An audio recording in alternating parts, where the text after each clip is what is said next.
go back to my IBM story. Like I said, the day after we introduced that product, the headlines read, "The PC Junior is a flop." Well, what occurred to me is, how do they know that, right? Like, how did they, and they had it right too. So it was clear to me that they were using some set of metrics to judge the value of the product. And only if we had known what they were 2 years ago, right? Or even a week ago, that would have been helpful. We could have maybe done something. But the thought was, there are metrics that people use to judge the value of a product. Are they knowable in advance of product development?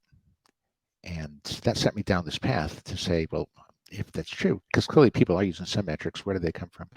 And that's where jobs be done thinking came in handy, right? Where you start looking at this through a little different lens and say, if we can study the process of creating the quarter-inch hole instead of asking people about how to create a better drill, then we can break it down as a process, and we can figure out what metrics they're using to judge getting the job done better. In essence, these are the metrics they're using to judge the value of the product, right? So bridging that together is the key to success, because now what we're saying now is we can measure value creation because we know people are trying to get a job done better. We can measure better.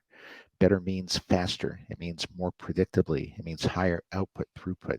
We can put metrics in place for every one of those factors. And it can be applied to simple things too. Like, we all cook meals, right? Are there measurable outcomes that you have when you cook a meal? Of course there are, right? You want to minimize the likelihood that you overcook the meal. You want to minimize the likelihood that you undercook the meal. You want to minimize the time it takes to clean up after the meal. There's measurable outcomes that you use and execute in every process.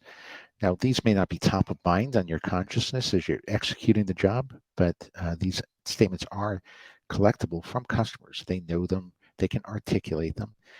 They may not know the best solutions. They're not going to recommend the microwave or invent it, right? But they do know that they have those outcomes associated with preparing a meal that are underserved. So understanding what those metrics are, figuring out which ones are unmet, discovering segments of people with different unmet needs is all part of the outcome-driven innovation process. And Jens, you mentioned this earlier. This sounds simple, and conceptually it is. All we're saying is define a market as a group of people getting a job done, define needs as the metrics they use to measure success, go quantify them to figure out which ones are unmet, and then determine if there's segments of people with different unmet needs. And with that input, that's going to inform so many activities downstream, including how to improve your current products, how to better position your current products, to fill gaps in your portfolio, to inform M&A and R&D investment decisions, to inform your digitalization strategy.